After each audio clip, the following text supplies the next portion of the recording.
Eu sou Arthur Alencar e tô aqui para falar do episódio 69 de Attack on Titan, que é o 10º dessa última temporada. Nesse episódio a gente teve uma dinâmica parecida com o episódio passado, assim, com muitos flashbacks, intercalando entre cenas do passado e cenas do presente. Mas antes de começar a falar sobre tudo isso, deixa o seu like, se inscreve no canal e ativa o sininho da notificação. E vamos pra análise. Nessa primeira cena a gente teve uma rima visual com uma cena lá da terceira temporada que vocês devem se lembrar, aquela cena que o Eren ele também tá na prisão, ele tá falando sozinho e a Randy chega lá e pergunta por que ele tá falando sozinho, é aquela parte que ele fala Titã de ataque.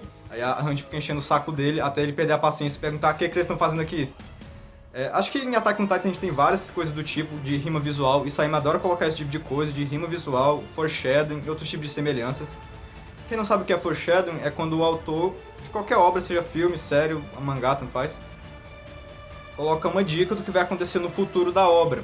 Assim, coloca assim de uma forma sutil, sem que a gente perceba que aquilo é uma dica. A gente só percebe que era uma dica quando a gente vê aquilo acontecendo. A gente olha para os episódios passados e diz: ah, caramba, o autor já tinha dado uma dica de que isso ia acontecer.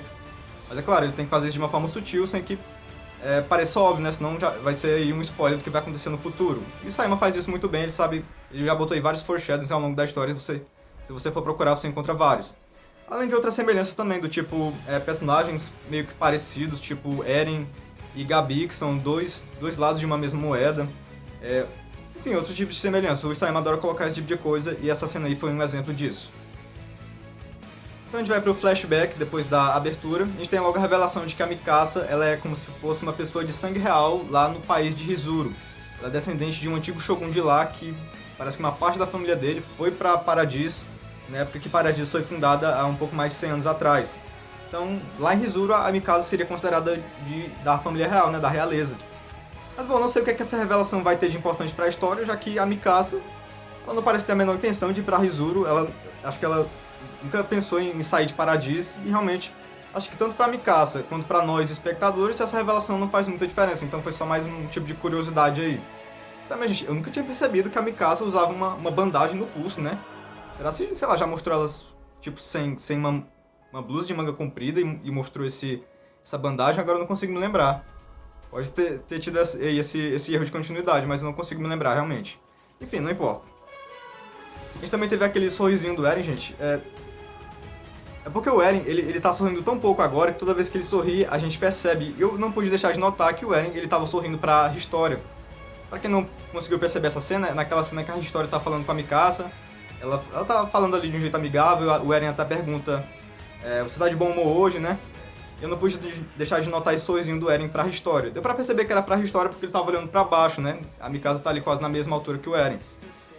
Então, gente, eu imagino que talvez o Eren ele tenha se apaixonado pela história. Talvez não, sei lá, não uma grande paixão, mas enfim, acho que a gente já teve cenas que dessem dica disso. A gente já teve, eles já passaram por muita coisa juntos, já tiveram muitas cenas juntos.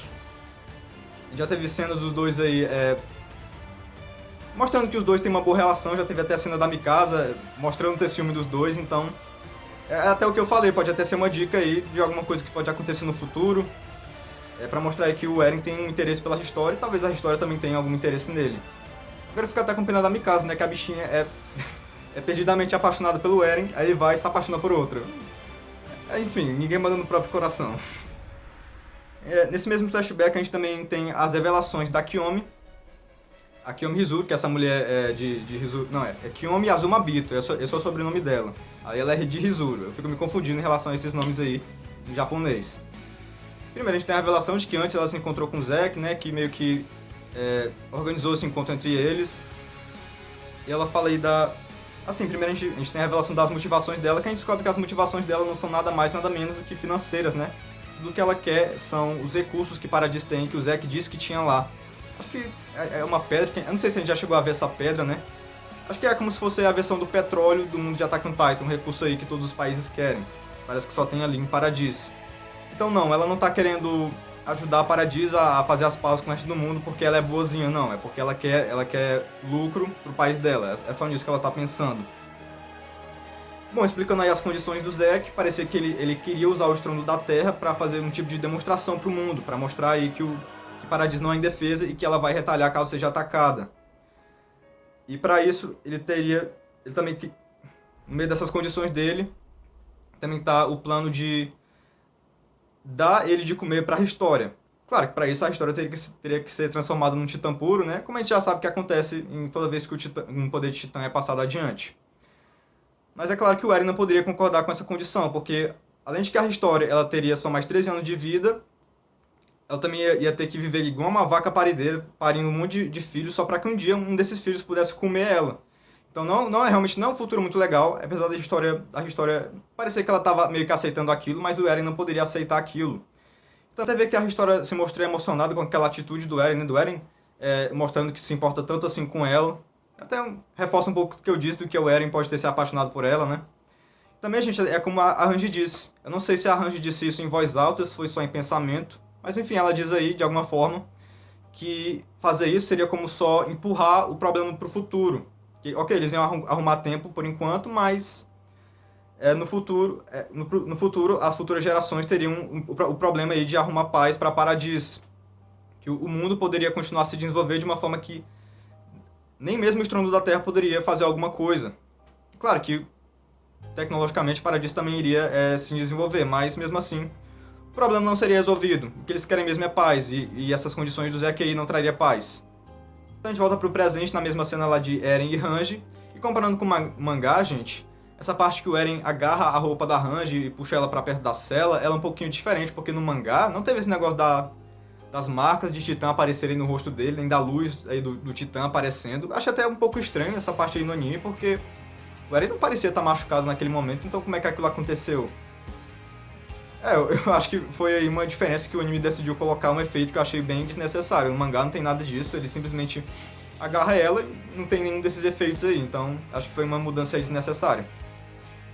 Logo depois a gente tem a revelação de que a História tá grávida de um personagem figurante, né? Acho que nem mostra o rosto dele. Eu não sei se ele é o marido dela mesmo, ou se ele só engravidou ela.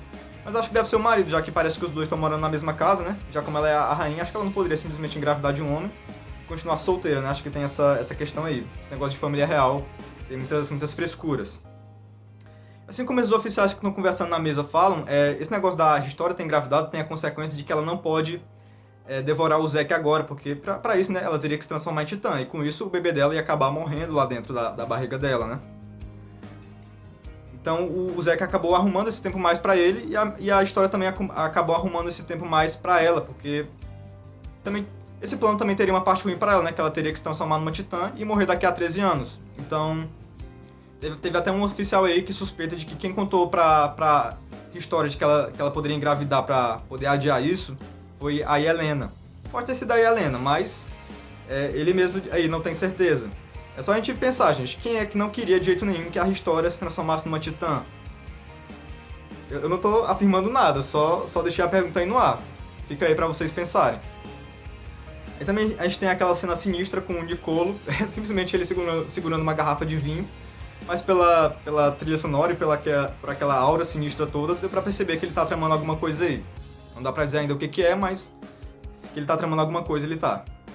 Então a gente vai para aquele flashback, quando eles estavam construindo a linha ferroviária. A gente tem a revelação de que quando a Ranji disse que Rizuru tomou sua decisão, que eles decidiram não ajudar Paradis, pelo motivo de que, se eles ajudassem Paradis a se relacionar com o resto do mundo, Paradis ia acabar comercializando com outros países e Rizuru queria exclusividade. Então já dá pra ver aí, como eu já tinha percebido antes, que não tinha nenhum propósito altruísta nessas ações de Rizuru, era simplesmente por lucro e por questões financeiras mesmo.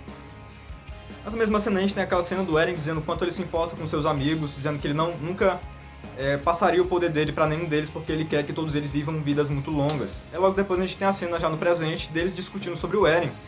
Realmente, gente, fica a pergunta, será que o Eren ainda pensa da mesma forma? Será que ele ainda se importa tanto assim com os amigos dele? Porque como foi falado nessa conversa aí, o Eren colocou todos os amigos dele aí no meio dessa luta, sem se importar se eles iam se arriscar ou não, né? E com isso a Sasha acabou morrendo. Então fica aí a pergunta, o Eren ainda se importa tanto assim com os amigos dele, ou ele realmente não se importa nem mais com isso?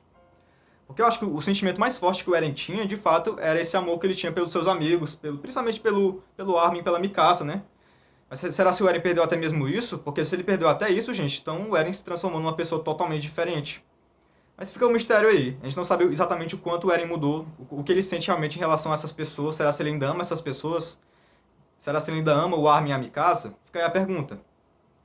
Eu fico um pouquinho também com pena da Mikasa, porque ela pensa que ela ainda entende o Eren, mas o cara mudou de um jeito que não dá pra entender mais ele, assim, principalmente pelo fato de que ele se afastou dos seus amigos por vontade própria. Então, o que a Mikasa pensa que entende do Eren, na verdade ela não entende nada. O Eren se transformou numa pessoa diferente agora que ela não consegue mais entender. Não sei o que o Armin entende desse novo Eren, talvez entenda até um pouco mais da Mikasa, um pouco mais do que a Mikasa. Porque eu acho que o Armin ele sempre entendeu o Eren melhor do que ela. Talvez pelo fato de que eles se conhecem há mais tempo, né? Ou não. Talvez porque o Armin sempre enxergou a pessoa que o Eren realmente era, e a Mikasa meio que criou uma imagem dele aí. Ou não, talvez eu esteja até falando besteira, gente. Acho que a Mikasa, ela sempre teve uma boa noção de quem o Eren era, tipo, não endeusava ele nem nada do tipo, do jeito que a Helena faz com o Zack, né? Que eu até vi algumas pessoas comparando essas duas relações aí de personagem. Acho que antes eu falei besteira, até coisa do que eu disse. A Mikasa, ela sempre entendeu o Eren, só que agora realmente o Eren mudou de uma forma que nem ela nem o Armin entende. Então, pela prévia, dá pra saber que no próximo episódio, acho que os flashbacks vão acabar, pelo que foi mostrado, né? A gente vai ter o foco aí no Falco e na Gabi, e também em outras coisas. Esse é o 10º episódio dessa temporada, né? Que numa temporada que vai ter 16 episódios. Então, ainda é o que eu venho dizendo aí em todos os vídeos, de que não vai dar tempo de adaptar todos os capítulos do mangá, porque ainda falta muita coisa, viu? Então eles fazem uma segunda parte, nem que seja com menos episódios, não precisa ser 16 pra adaptar todo o resto, acho que precisa de menos. Ou então vão fazer um filme. Eu continuo batendo na tecla de que seria melhor uma segunda parte, porque o mangá serializado vai ser adaptado melhor num anime serializado, né? Acho que, na minha opinião, seria isso. Mas talvez um filme também não seja totalmente ruim. Vamos ver aí o que eles vão fazer. Acho que lá pra abril, né, a gente vai ter o final desses 16 episódios. Acho que quando o mangá estiver acabando, esses 16 episódios também vão estar acabando. Então, Attack on Titan, tanto no anime quanto no mangá, vão acabar aí mais ou menos no mesmo momento. Depois a gente vai ter aí a revelação de como é que a história vai continuar. Porque no anime não vai dar pra acabar assim em mais, deixa eu ver, 6 episódios. Não vai dar mais. Vamos precisar de mais alguma coisa. Então é isso, eu vou ficando por aqui. Deixa aí nos comentários o que você achou desse episódio e o que você acha que vai acontecer nos próximos. Também deixa o seu like, se inscreve no canal pra gente bater a meta de 300 inscritos. E também ative o sininho da notificação. Se puder também, compartilhe esse vídeo com seus amigos que também assistem Attack on Titan. Isso ajuda bastante. E vai ficar bastante grato, beleza? Então tchau, um beijo, até a próxima.